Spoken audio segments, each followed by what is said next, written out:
गोविंद। क्या है द्वारका?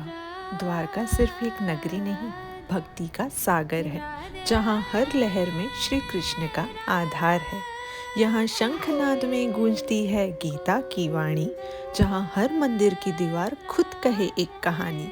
यह वो धरती है जहाँ मोक्ष का द्वार खुलता है, जहाँ प्रेम में झुका हर सिर हर दुख को भूलता है। राधे राधे। खूबसूरत सा सनसेट व्यू और भंडकेश्वर टेम्पल में शिवजी के दर्शन करने के बाद हम पहुंचने वाले हैं वापस द्वारकाधीश टेम्पल, क्योंकि वहां पे मुझे रात का मार्केट एक्सप्लोर करना है और वहां बहुत ही स्पेशल गोमती घाट के दर्शन करना है। रात में हम वहां पहुंचने के बाद हमने वहां दिया प्रज्वलित किया और उसको विसर्जित किया। यहाँ की विशेषता है कि ऋषि मुनि यहाँ पे तपस्या करते थे और कृष्ण भगवान यहाँ पे उनको दर्शन देने आते थे। यह एक गंगा के समान पवित्र स्थान भी माना जाता है। यहाँ पे शंख और गोमती चक्र लेने के बाद, ये खूबसूरत से स्टोन्स देखने के बाद मैं निकल गई द्वारकाधीश मार्केट को एक्सप्लोर करने। यहाँ पे आपको पूजा पाठ का सामान, तुलसी माला, रुद्राक्ष माला, द्वारकाधीश महाराज की मूर्ति और कई सारे आभूषण वस्त्र आपको मिल जाएंगे। यहाँ से मैंने मोरपंख खरीदा, तुलसी माला खरीदी, रुद्राक्ष माला खरीदी और कुछ खुद के लिए झुमके भी खरीद लिए। यहाँ का मार्केट बहुत ही सुंदर था और मैंने प्रसाद के तौर पे यहाँ से लिया द्वारका का बहुत ही स्वादिष्ट पेड़ा और मैं निकल गई दूसरे दिन गोपी तालाब के दर्शन करने और भेंट द्वारका के लिए।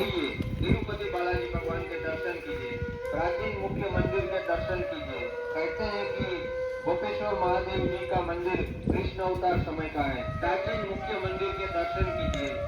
कहा जाता है कि जब बाबा लोगों ने अर्जुन को लूटा था, तब इस जगह पर अर्जुन अपना गांडीव धनुष नहीं उठा पाया। तिरुपति बालाजी भगवान के दर्शन कीजिए। आइए तिरुपति बालाजी भगवान के दर्शन कीजिए, प्राचीन मुख्य मंदिर के दर्शन कीजिए। कहते हैं कि गोपेश्वर महादेव जी का मंदिर कृष्ण अवतार समय का है। प्राचीन मुख्य मंदिर के दर्शन कीजिए। आइए प्राचीन मुख्य मंदिर के दर्शन कीजिए। कहते हैं कि गोपेश्वर महादेव जी का मंदिर कृष्ण अवतार समय का है। मैंने किए गोपी तालाब के दर्शन और आसपास के जो मंदिर थे उनके भी दर्शन किए। काफ़ी पीसफुल माहौल था। यहाँ की कहानी तो आपने सुन ही ली होगी। और दर्शन करने के बाद मैं निकल गई अपने नेक्स्ट डेस्टिनेशन के लिए, जो कि है भेंट द्वारका। पहले भेंट द्वारका जाना काफ़ी मुश्किल था। पहले बोट के सहारे से जाना पड़ता था और जो कि काफ़ी रिस्की था। पहले भेंट द्वारका जाना काफ़ी मुश्किल था क्योंकि पहले बोट का सहारा लो, टिकट लो और काफ़ी लोगों के साथ बोट की सवारी से भेंट द्वारका पहुँचो। लेकिन अभी सरकार द्वारा बनाया गया सुदर्शन सेतु इसको काफ़ी आसान बना देता है। ये लास्ट ईयर ही 25 फरवरी को इनॉग्रेट किया गया है और ये बहुत ही बेस्ट डिसीजन था गवर्नमेंट के द्वारा, जिससे आपको भेंट द्वारका का सफ़र पता ही नहीं भेंट चलता। द्वारका के दर्शन हो चुके हैं और यहाँ से सीधा आपको पीछे मेरे दिख रहा है वहाँ पे मंदिर है और अंदर मोबाइल अलाउड नहीं है बिल्कुल भी। तो आपको यहाँ पे छोटी छोटी दुकानें दिखेंगी, वहाँ के लॉकर में आपको फ़ोन रखना होगा, सबमिट करना होगा और आपको एक चाबी देंगे, टोकन संभाल के रखना है और उसको अपने साथ रखना है। जब आपका ख़त्म हो जाएगा दर्शन करके तब आपका मोबाइल आप कलेक्ट कर सकते हैं। मेरे दर्शन हो चुके हैं। अंदर बहुत ही खूबसूरत मंदिर है और you must visit once in your life.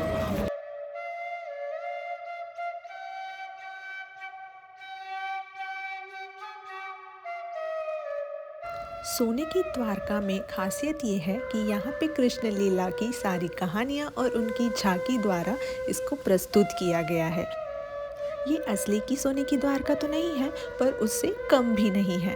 अब कृष्ण जी की बात हो रही है तो राधा जी की भी एक बात आपको बता ही देती हूँ। जब भगवान विष्णु ने मोहिनी अवतार धारण किया था, तब सभी देवता उनकी सुंदरता पर मोहित हो गए थे। लेकिन सूर्यदेव ने मोहिनी स्वरूप को देखकर उसमें पुत्री भाव देखा और उन्होंने मन ही मन में सोचा, यदि मेरी कोई पुत्री होती तो वह बिल्कुल ऐसी ही होती।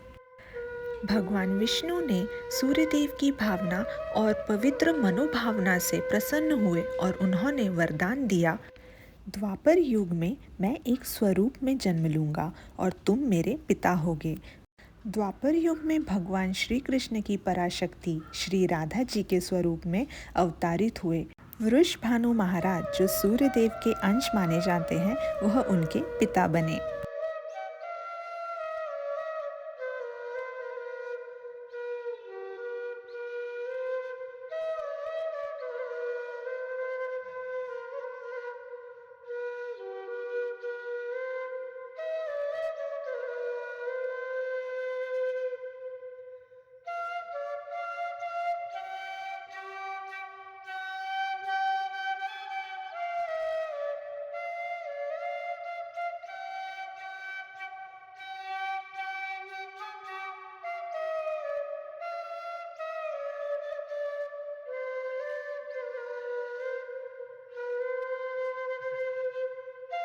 हिंदू धर्म में 7 महर्षियों का समूह है, जिनमें कश्यप, अत्रि, भारद्वाज, विश्वामित्र, गौतम, जगदम्नि और वशिष्ठ, यह 7 महान ऋषि थे।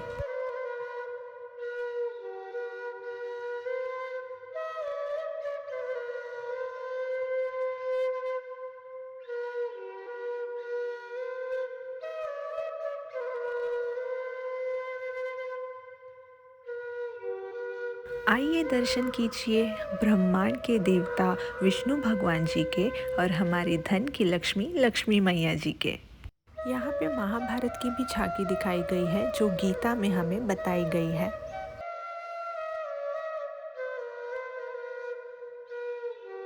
और ये रहे हमारे ब्रह्मा विष्णु महेश। और यहाँ पे 12 ज्योतिर्लिंगों का वर्णन किया है और सारी ज्योतिर्लिंग यहाँ पे दर्शाई गई हैं। तो सोने की द्वारका के दर्शन करने के बाद अब हम रुक गए हैं इस खूबसूरत से व्यू को देखने। मारा गोकुलिया ए छाछ पियो कानाना देहनी मथुरानी छाछ ए घोलुआ छाछ पियो कानाना देहनी मक्खनौली छाछ पियो घोलुआ छाछ पियो द्वारका नगरी की छाछ। अगर आपको छाछ पीनी है तो हमें जबरदस्ती आपको छाछ पीनी है। हम हैं भेंट द्वारका में और मेरे ठीक पीछे अगर आप देख रहे हैं तो कहते हैं कि जो द्वारका सोने की नगरी है श्री कृष्ण जी की, वो यहाँ पे गांधारी है। महाभारत होने के बाद श्री कृष्ण जी को उन्होंने श्राप दिया था। धृतराष्ट्र पत्नी, आज तुम्हें श्राप देती हूँ। अरे गांधारी,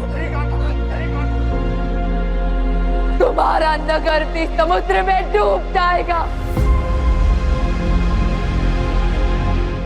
जिससे वो श्राप वो इसलिए दिया था क्योंकि उनके 100 पुत्रों की जो थी वो मृत्यु हो चुकी थी महाभारत में, और उन्होंने ये श्राप दिया था कि तुम्हारी जो द्वारका नगरी है वो पूरी समुद्र में धंस हो जाएगी और तुम्हारे वंश का भी नाश हो जाएगा। तो इसीलिए यहाँ पे अगर आप कभी द्वारका है तो एक भेंट द्वारका करके, जहाँ पे ये भी बोला जाता है कृष्ण जी मतलब कृष्ण जी से सुदामा जी मिलने आए थे, तो वो यही मिलने आए थे, तो उसको भेंट द्वारका के नाम से जाना जाता है। और यहाँ पे मंदिर भी है। दर्शन करने के बाद हम पहुंच गए शिवराजपुर बीच, जो कि काफ़ी फेमस है और यहाँ पे फन एक्टिविटीज़ काफ़ी होती हैं, जैसे पैराग्लाइडिंग, बोटिंग। अगर आप बोटिंग करना चाहते हैं तो 200 पर पर्सन आपको टिकट लेनी होगी। तो मैं चली बोटिंग करने। बीच में और ये पूरा हिल रहा है लहरों के साथ, और this is this thrilling experience I ever had. Oh my God.